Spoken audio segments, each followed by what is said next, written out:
우리는 긴장이 높은 사회를 살아가고 있습니다. 직장에서도 스트레스 받을 일 많습니다. 복잡한 업무에 신경이 곤두서기도 하고 업무와 별 상관없는 인간관계의 어려움이 더 숨막히게 하는 예도 많습니다. 기업을 경영하는 입장이나 간부직에 있는 분들도 긴장이 더했으면 더했지 덜하지는 않을 것입니다. 그런데 똑같이 직장에서 스트레스를 받는데 저녁에 녹초가 되어서 일그러진 표정으로 퇴근하는데 어떤 사람은 그 다음날 아침에 파릇파릇하게 솟아나는 새싹과 같은 표정으로 출근하고 또 어떤 사람은 전날의 짙은 그림자가 그대로 눅진하게 남아있는 표정으로 옵니다. 무슨 차이일까요?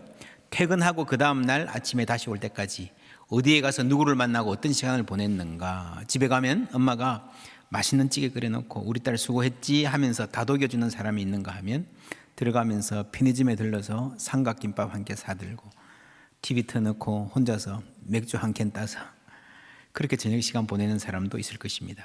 가정이 있어도 환영받고 격려받지 못하는 사람이 있을 것이고 싱글이어도 마음에 맞는 친구가 있거나 교회 와서 함께 마음 터놓고 얘기하고 기도하는 친구들이 있다면 사정은 또 다를 수 있습니다. 사도행전 4장은 그런 차이를 아주 잘 보여줍니다. 3장에서 사도들이 성전 미문의 장애인을 만났습니다. 나사렛 예수의 이름으로 일어나 걸으라 명했을 때에 기적이 일어났습니다. 워낙 사람들이 많이 모이는 곳에 오랫동안 앉아 있어서 누구나 다 알던 그 사람에게 일어난 기적이었기 때문에 삽시간에 소문이 퍼집니다. 예루살렘 일대에 파란이 일어납니다. 그런데 예루살렘의 권력자들은 싫어했습니다. 불러서 협박합니다. 그 사람들은 그들의 스승 예수도 십자가에 못 박은 무도한 사람들이었습니다. 두렵지 않았을까요? 그런데 그들은 강철 같은 의지를 보입니다. 함께 읽습니다. 베드로와 요한이 대답하여 이르되 하나님 앞에서 너희의 말을 듣는 것이 하나님의 말씀을 듣는 것보다 옳은가 판단하라. 우리는 보고 들은 것을 말하지 아니할 수 없다 하니. 놀랍죠? 두렵지 않았을까요? 그 비결이 어떻게 그렇게 할 수 있을까? 23절에 나옵니다. 사도들이 노임에 놓여서 이제 가서 그 동력에 가서 제사장들과 장로들의 말을 다 알리니 라고 말하고 함께 어려움을 나누고 함께 기도하는 장면이 나옵니다. 그들의 당당함의 비결, 그들에게는 동료가 있었습니다. 본래 이 사람들이 그렇게 용기 있는 사람들 아니었어요. 비겁했고 도망갔고 불리하면 맹세하면서까지 거짓말했습니다. 그런데 이제는 달라졌습니다. 예수를 알았고 성령을 받았습니다. 그러나 그것이 전부가 아니에요. 어려운 상황에서 함께 하는 사람들이 있었던 것입니다. 우리가 경험을 통해서 알고 있습니다. 개인적으로 아무리 신앙이 뛰어나도 아무리 성령 충만하여도 한계가 있습니다. 혼자는 약합니다. 흔들릴 때가 있습니다. 진심으로 함께하는 사람 있을 때에 강할 수 있습니다. 예수님도 두세 사람이 내 이름으로 함께 기도할 때 들으시겠다 하셨잖아요. 동료가 있다는 것, 밖에서 아무리 협박받고 세상에서 아무리 부당한 대우를 당해도 그것을 함께 털어놓고 아픔과 불안을 나눌 수 있다면 우리는 다르게 살 수 있습니다. 함께 주님 이름 부르고 기도할 수 있다면 그 어떤 시련에도 공격에도 맞설 수 있을 줄 믿습니다. 사도들은 이 위협의 현장에서 돌아와서 함께 기도합니다. 그리고 그 다음의 모습을 성경은 이렇게 보여줍니다. 믿는 무리라고 하죠. 잘 기억하십시오. 한 마음과 한 뜻이 되어 모든 물건을 서로 통용하고 자기 재물을 조금이라도 자기 것이라 하는 이가 하나도 없도다.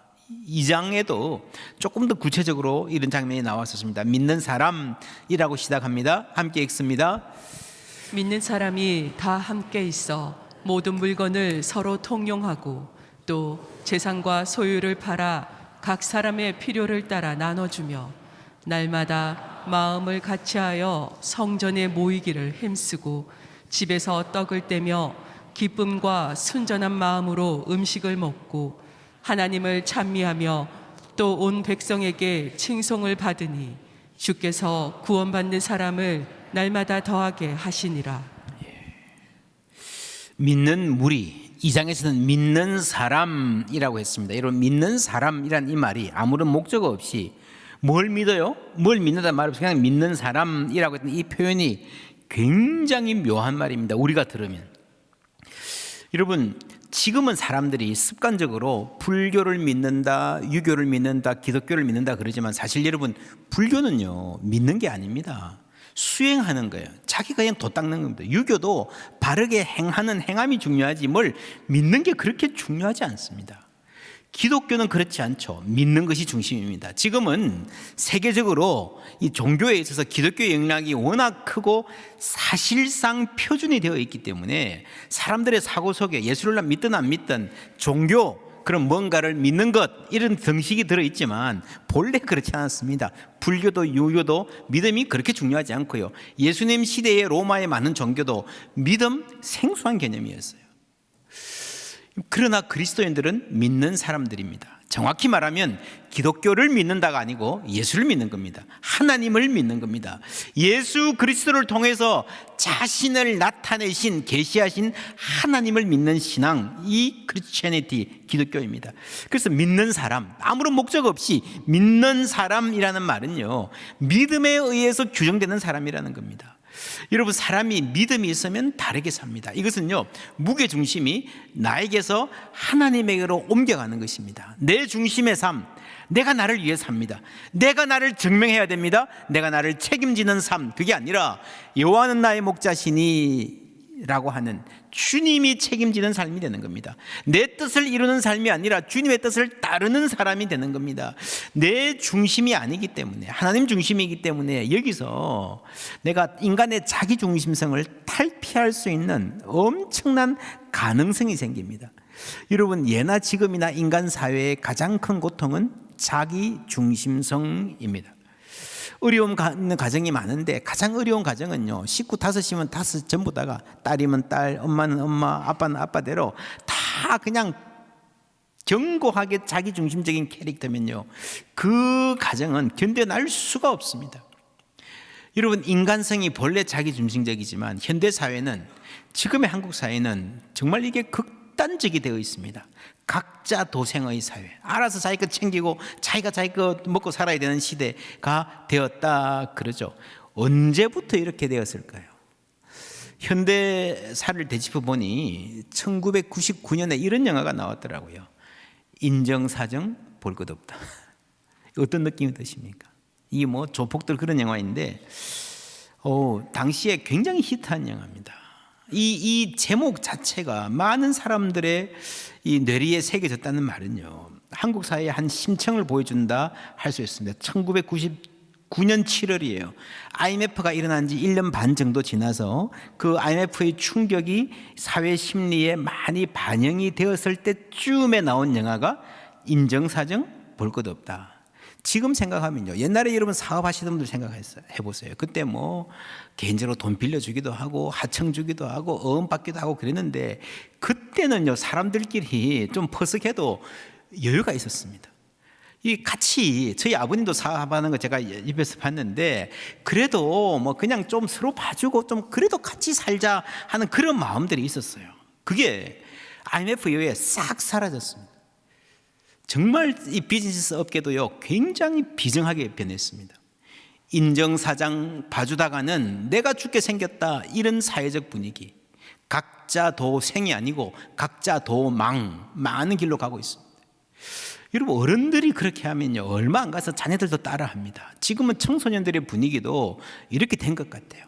친구가 사라지고 경쟁자만 있습니다.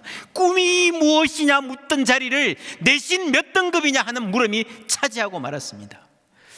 이 삭막한 사회, 소망 없는 사회에 대한 해결책을 우리는 사도행전에서 찾습니다. 어떻게 해야 됩니까? 2장 46절 함께 읽습니다.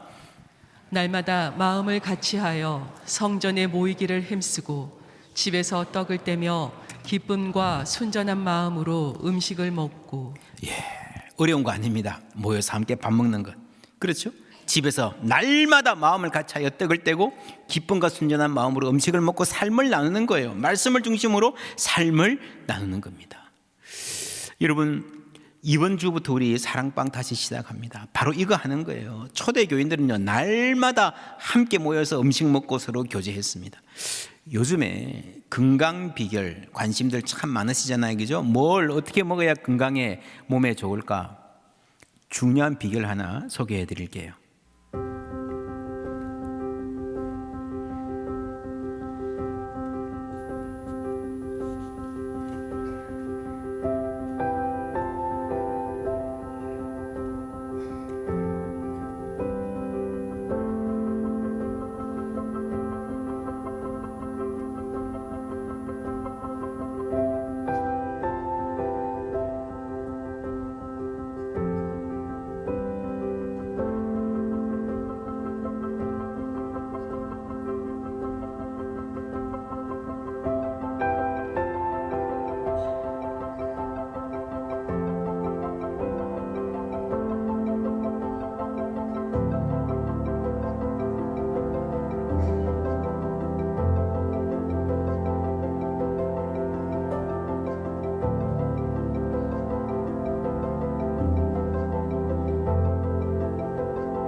예, 놀랍죠. 여러분, 건강에 좋은 음식 참는 것보다 함께 서로 삶을 나누고 함께 밥 먹을 줄 아는 사람들, 여러분, 그게 건강과 행복의 비결이다. 이게 굉장히 성경적인 교훈입니다. 하나님이 사람을 그렇게 지으셨잖아요.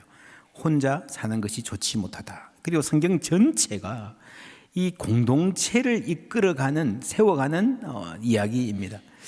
우리가 뭐 꼭 로제토 같이 할 수 없겠지만 각자가 처한 상황에서 가급적이면 공동체적 삶을, 함께하는 삶을 살 수 있도록 노력해야 됩니다. 우리에게도 그렇게 해야 됩니다. 제가 미국에 있을 때 가까이 지내던 한 교회는요, 성도들이 이런 걸 한 사람들이 있었습니다. 몇 가정이 어울려 가지고 매일 아침 식사를 함께 하는 겁니다. 꼬마들 학교 보내야 되는데 8시까지 학교 가는데요, 7시에 교회 다 옵니다. 가까우니까 대부분 걸어서 오는데, 그래서 돌아가면서 부모들이 이제 한 가정이 담당해서 아침 식사를 준비하는 거예요. 뭐 그냥 계란 굽고 간단하게 하는 거죠. 그러고 나서 담당 아빠가 차를 태워서 학교에 보내주고 이제 헤어지는 겁니다. 그냥 별거 뭐 예배 드리고 큐티하고 이런 것도 그냥 모여서 아침밥 같이 먹는 거예요. 때로는 신앙적인 이야기도 하고, 때로는 그냥 뭐 잡담하기도 하고, 뭐 3, 4년을 그렇게 했대요. 3, 4년. 여러분, 3, 4년을 아이들이 매일 모여서 아침을 같이 먹으니까 어떻게 바뀌는가? 성격이 바뀌는 거예요. 아이들이 그렇게 수줍은 애들이 자신감이 생기는 거예요. 다른 사람들과의 관계도 다 좋아지는 캐릭터로 바뀌어요. 건강해지고, 물론 학업 성적도 다 좋아져요. 걔들이 전부 다 성공한 애들이 다 되었다. 제가 깜짝 놀랄 이야기를 들었습니다. 여러분, 사람이 함께 산다는 것, 함께 먹는다는 것, 그만큼 소중한 겁니다. 인간의 본질에 대해 해당하는 거죠. 지금 여러분, 한국의 출생률이 뭐 한국 사회 큰 문제잖아요, 그죠? 최근에 이런 보도 보셨습니까? 지금 우크라이나 전쟁 중이라고 막 세계가 다 불쌍해가 얘기하는데요, 한국의 출생률이 우크라이나보다, 전쟁 중인 나라보다 더 낮대요. 이거 정말 심각한 거죠. 어떻게 해야 되겠습니까? 애 낳으면 돈 준다, 애 봐준다. 뭐 지금 심지어 외국에서 값싼 뭐 도우미 데리고 와가지고 보모로 수입하겠다. 그게 얼마나 도움 될지 모르겠습니다. 여러분, 근본적인 문제는요, 이 부모들이 행복해야 돼요. 안정되어 있어야 됩니다. 근데 이 사회 자체가 갈수록 불안도가 높아지기 때문에 여러분, 출생률 자체만 가지고 아무리 붙잡고 해도 한계가 있다는 거죠. 어떻게 하면 한국 사회가 좀 더 사람들이 건강해지고 행복해질 수 있을까? 근본적인 고민을 해야 됩니다. 또 하나, 지금 한국 사회가 출생률과 함께 건강하지 못하고 그리 행복하지 못하다는 사인은요, 중독입니다. 중독. 마약 요즘 뭐 늘어난다 그러는데 뿐만 아니라 각종 중독이 얼마나 심각해지는지 모릅니다. 여러분, 어떤 사람이 중독에 잘 걸립니까? 같이 술을 마시는데 어떤 사람은 알코올 중독에서 헤어나오지를 못합니다. 같이 뭐 도박을 하는데 어떤 사람은 폐가 망신할 정도로 허우적거리고 빠져듭니다. 중독에서 빠져나오는 것은 대단히 어렵다. 우리가 잘 알고 있습니다. 그리고 중독을 연구한 분들에 따르면요, 하나의 중독에서 빠져나오더라도 쉽게 다른 중독에 빠지는 경우가 허다하다는 거예요. 예를 들면 도박 중독돼 가지고 겨우겨우 빠져나왔습니다. 그 조금 있다 보니까 음란물 중독, 섹스 중독, 어떤 사람은 습식 장애, 컴퓨터, 뭐 게임 중독, 마약 중독까지. 왜 그럴까? 왜 어떤 사람은 이 중독에 유독 약할까? 애착 관계 형성에 실패한 경우, 어릴 때부터. 그리고 자라고 나서도 이 친밀한 관계를 갖지 못한 사람들이 그 안에서 가장 큰 유형을 차지합니다. 외로운 사람들이죠. 그래서 여러분, 함께 밥 먹는 사람, 요즘 어떻게 지내는지 물어봐 주는 사람, 내가 기도해 줄게 격려해 주는 사람만 있어도면요, 우리는 훨씬 더 건강하게 살 수 있고 우리 사회의 많은 문제가 해결될 것입니다. 여러분, 우리 사회의 경제가 외형은 커졌으나, 물질적으로 좀 풍요해졌으나 속으로는 무척 아픈 사회가 되었습니다. 사도행전에도 비슷한 여러분 이 맥락이 나옵니다. 사도행전 2장에 공동체가 서로 나눔의 행동에 대해서 나왔잖아요, 그죠? 4장에 이게 다시 나와요. 이 성경을 보시면 비슷한 게, 이 사이에 뭐가 나오는가 하면은 3장에 성전 미문의 아름다운 문이죠. 아름다워야 할 성전이죠. 아름다워야 할 예루살렘 도시죠. 그런 세상, 혹은 아름다워야 할 가정. 그런데 그 안에 아픔이 있어요. 사도가 와서 병자를 고쳐줍니다. 착한 일을 행했습니다. 그런데 이 착한 일이 생겼으면, 누가 고침받았으면 그 자체로 기뻐할 줄 알아야 되는데, 축복해 줄 줄 알아야 되는데 오히려 싫어하고 압박하고 갈등이 생긴다라고 볼 때에 그 사회가, 당시의 예루살렘 사회가 얼마나 병든 사회였는가 하는 것을 보여주는 것입니다. 그리고 나서 그 다음에 새로운 사회의 모습이 나옵니다. 자, 공동체의 실천이 나오죠. 그 다음에 성전 미문 이야기 길게 나옵니다. 핍박까지.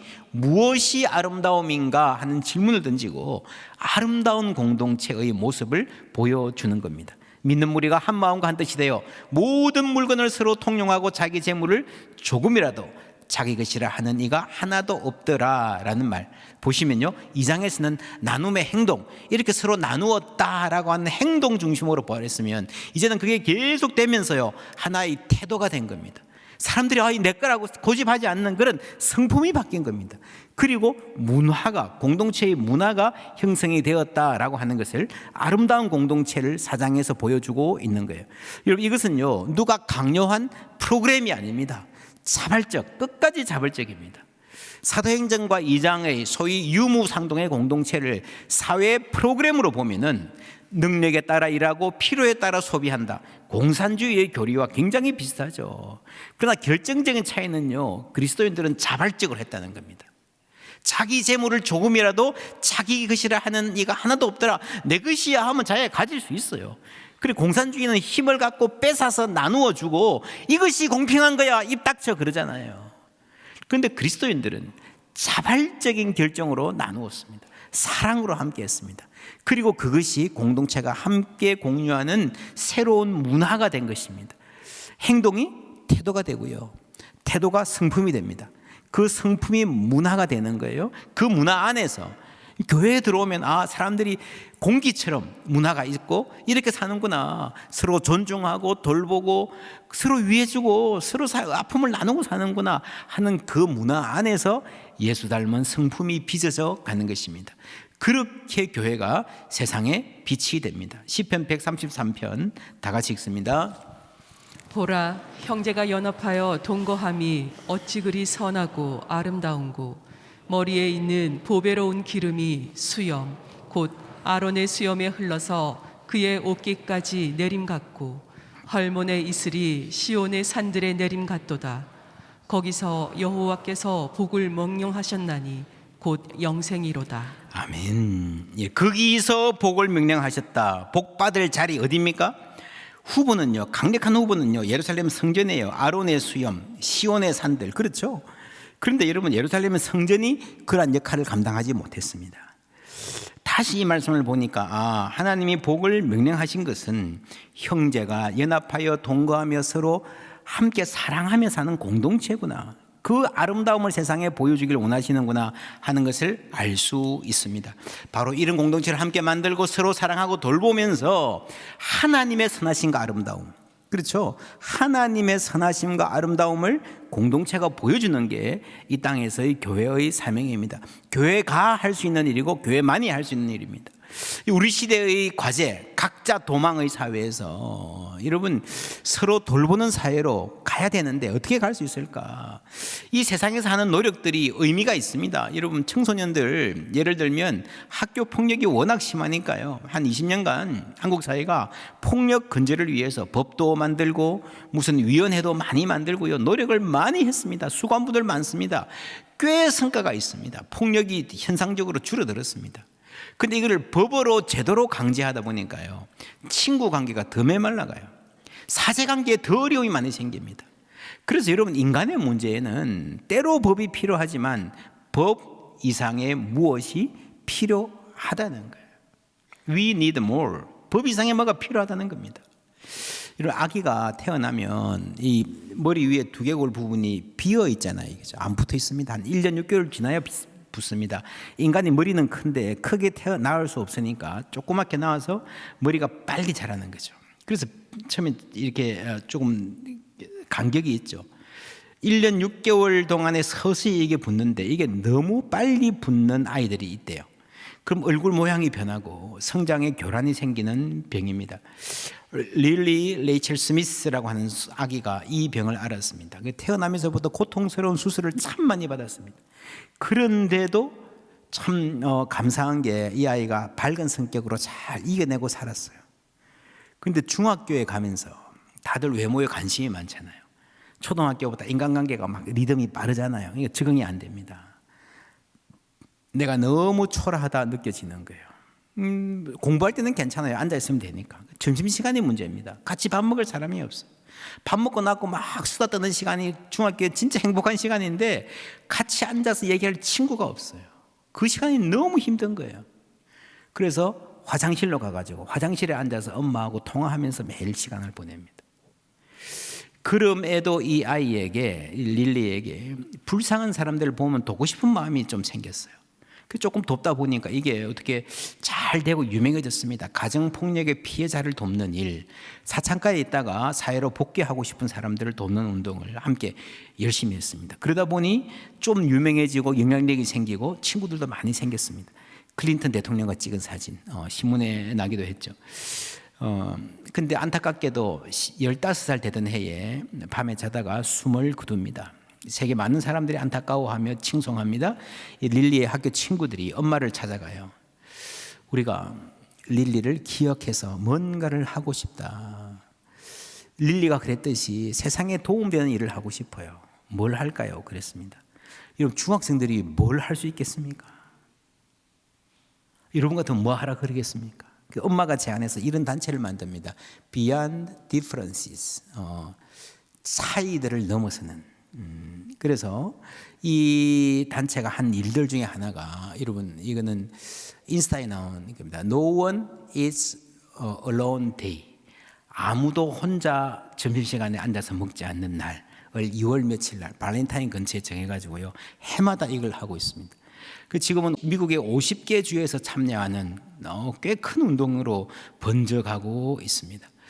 여러분, 놀랍지 않습니까? 작은 일 같지만 여러분, 우리 그리스도인들이 학교에서, 사회에서, 이웃관계에서 이런 마음으로 살 수 있다면 우리 사회에 희망을 심을 수 있는 여지가 정말 많이 있다 싶어요. 아무도 혼자 먹지 않는 날, 우리 교회가 그런 말 자주 하지 않습니까? 아무도 혼자 울지 않는 교회. 여러분, 그러면서요, 사람들의 생각이 바뀌고 태도가 바뀌고 문화가 바뀌는 겁니다. 무엇보다 자신을 돌볼 줄 아는 그런 사람이 이웃을 돌볼 수 있어요. 서로 돌볼 줄 아는 교회가 세상을 돌볼 수 있습니다. 교회는 그거 하는 겁니다. 우리 교회가 돌봄 수업, 케어링 아주 열심히 하고 있는데 여러분 다 관심 가지시고 참여하시면 좋겠습니다. 그 서로 돌볼 줄 아는 이 마음이 있어야 사실은 마을 목회도 하고 세상에 빛이 될 수 있는 겁니다. 오늘 말씀에 이 돌봄의 모델이 되는 사람이 한 분 나옵니다. 36절 7절 함께 읽습니다. 구브로에서 난 레위족 사람이 있으니 이름은 요셉이라. 사도들이 일컬어 바나바라, 번역하면 위로의 아들이라 하니 그가 밭이 있음에 팔아 그 값을 가지고 사도들의 발 앞에 두니라. 예, 이분이 본래 이름은 요셉이었습니다. 근데 사도들이 보니까요, 이분은 정말 위로의 사람, 미스터 위로야, 미스터 위로. 사람들 이 사람만 만나면 용기를 얻고 힘을 얻고 생기를 얻고, 그래서 아예 이름을 바꿔버렸어요. 바나바, 위로의 아들. 여러분, 오늘 주보에 우리 교회 임직자 선발과 관한 서신을 실었습니다. 집에 가서 차분히 읽어보시고 기도해 주시기를 부탁드립니다. 여러분, 교회가 사람을 세우는 거는요, 이분이 훌륭하니까, 다른 사람들보다 나으니까 이 사람들을 선발해서 이 중요한 일 맡기자, 그거 아니에요. 훨씬 더 중요한 게, 여러분, 모든 그리스도인들에게, 모든 성도들에게 성장하기를 격려하고 돕는 과정입니다. 그 과정에서 권사님, 안수집사님, 장로님도 세우는 겁니다. 어떤 분이 여러분 교회 임직자가 되면 좋겠습니까? 일 잘하는 장로님, 말 잘하는 집사님, 사회에서 인정받고 능력 있는 권사님, 물론 뭐 도움은 되겠지만요, 무엇보다 위로의 아들, 위로의 딸, 바나바와 같은 하나님 사람들을 세워주시기를 주님의 이름으로 소원합니다. 그래서 모든 성도가 위로의 사람, 돌봄의 사람이 될 때에 교회가 세상의 희망이 될 수 있는 거예요. 다시 정리하면 사도행전 2장에 나눔과 돌봄의 활동이 나왔습니다. 교회가 이거 하는 거예요. 다양한 프로그램 합니다. 어디 찾아가자, 뭘 하자 하는 게 다 활동이죠. 이게 중요합니다. 근데 거기서 끝나면 안 되고요. 교회에서 어려운 사람 돕고 함께 나누고 돌보다 보면 민감성이 생겨요. 예전에는 그냥 사느라고 바빠서 주위에 누가 아픈지, 누가 외로운지, 누가 죽어가는지 전혀 눈에 보이지도 않던 사람이 눈에 보이기 시작하는 거예요.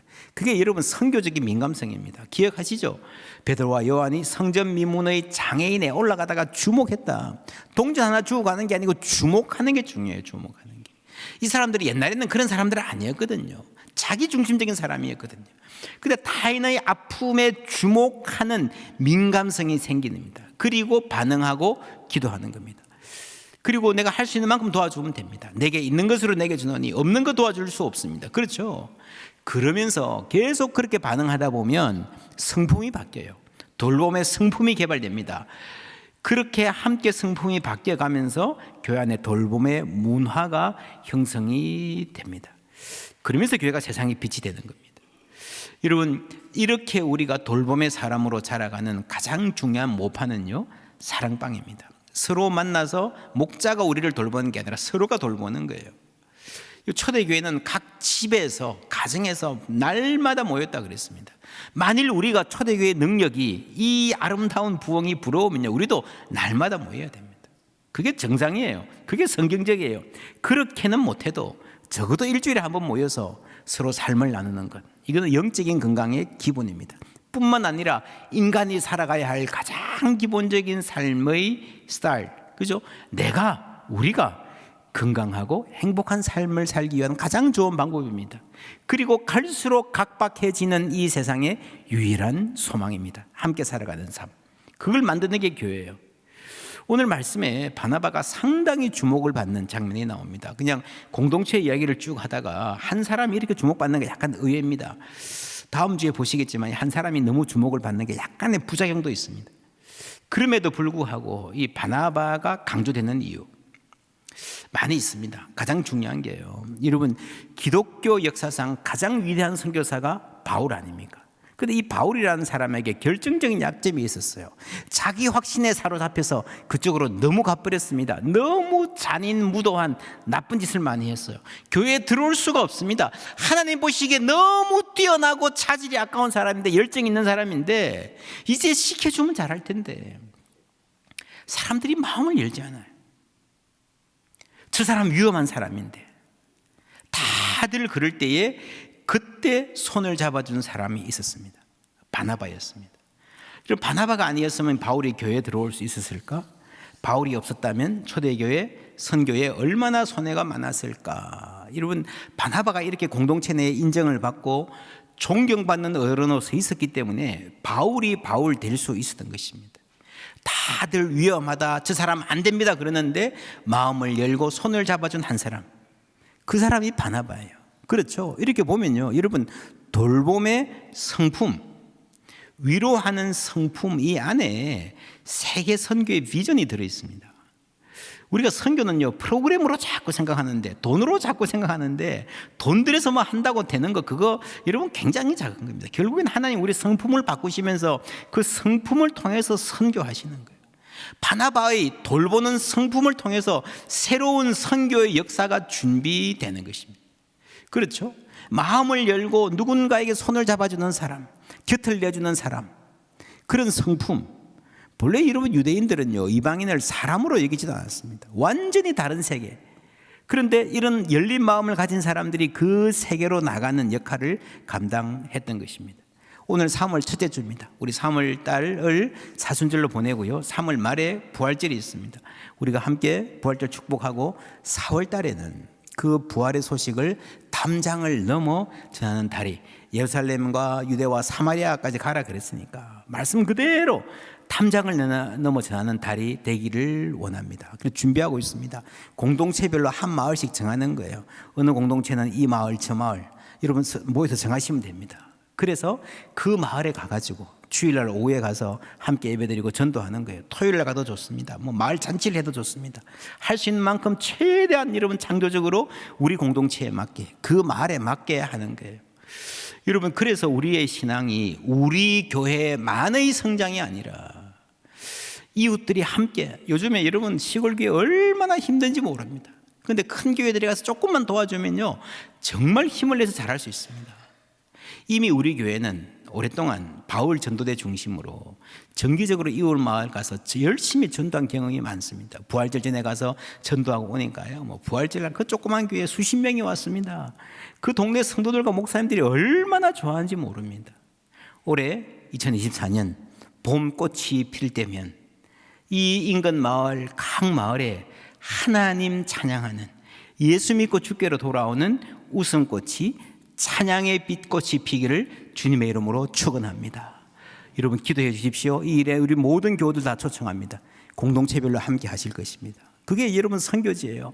내가 언젠가 은혜 받아서 저 멀리 해외 선교 가리라, 그것도 좋지만 우리의 생활에서 할 수 있는 만큼 한 발이라도 밖으로 나가서 선교하는, 그래서 우리 교회가 서로 사랑하는 교회, 그러면서 담장을 넘어 내 개인적인 한계, 내 개인적인 기도 제목을 넘어서 가는 교회가 되어야 됩니다. 더 깊이 복음 안으로 들어가고 더 멀리 세상 속으로 가면서 사도행전을 책에서만 보는 것이 아니라 우리 삶으로, 사도행전에 역사하시는 하나님이 우리가 나갈 때에, 우리가 말씀 들고 나갈 때에 함께 하시는구나 하는 그런 은혜를 누리게 될 줄 믿습니다. 이러한 활동을 통해서 우리의 성품과 문화가 바뀌는 거예요. 우리만 위한 교회가 아니라 이웃을 향해 마음을 여는 사람이 되고 세계를 향해 선교할 교회가 되어 가는 겁니다. 그리고 우리의 기도가 좀 넓혀지면 좋겠습니다. 늘 그냥 내 기도, 내 자식들, 우리 사업, 많아봐야 우리 교회, 이걸 좀 벗어나서 이웃 교회들, 한국 교회들, 세계에서 아프고 눈물 흘리는 사람들을 위해서 기도하는 교회, 그러한 성도 되기를 축복합니다. 지금 세계에서 가장 아픈 곳이 어딜까? 여러분, 단연 북한입니다. 북한 동포들만큼 고통받고 있는 사람들이 없습니다.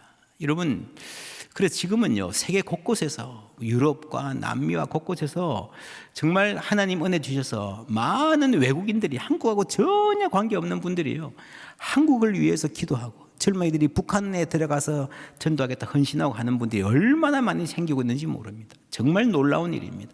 하나님이 북한을 위해서도 계획을 갖고 계신 줄 믿습니다. 우리도 잊어버리면 안 됩니다. 북한을 위해서 기억하고 기도해야 됩니다. 우리 북한을 위해서 기도합시다 라고 초청하는 영상 하나 같이 보시겠습니다.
네, 최근 들어서 북한은 통일, 남한 이런 이야기를 급격하게 잘라내고 있습니다.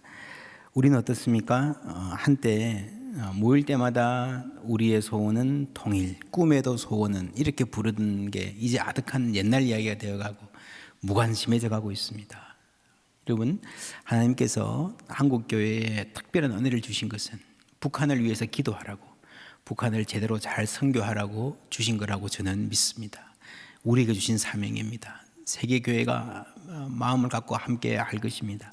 이름 기억하시고, 우리가 지난주에 3.1운동 참 귀하게 예배드렸는데 하나님의 은혜로 우리는 해방을 경험했지만 아직까지도 눌려있는, 압제에 눌려있는 백성들 위해서 기도하고, 이 세상에 어디든지 하나님이 살아계신 곳에, 하나님의 복음이 들어가는 곳에 희망이 있습니다 하는 고백으로 우리가 선교적 삶 함께 살아가시기를 주님의 이름으로 축원합니다.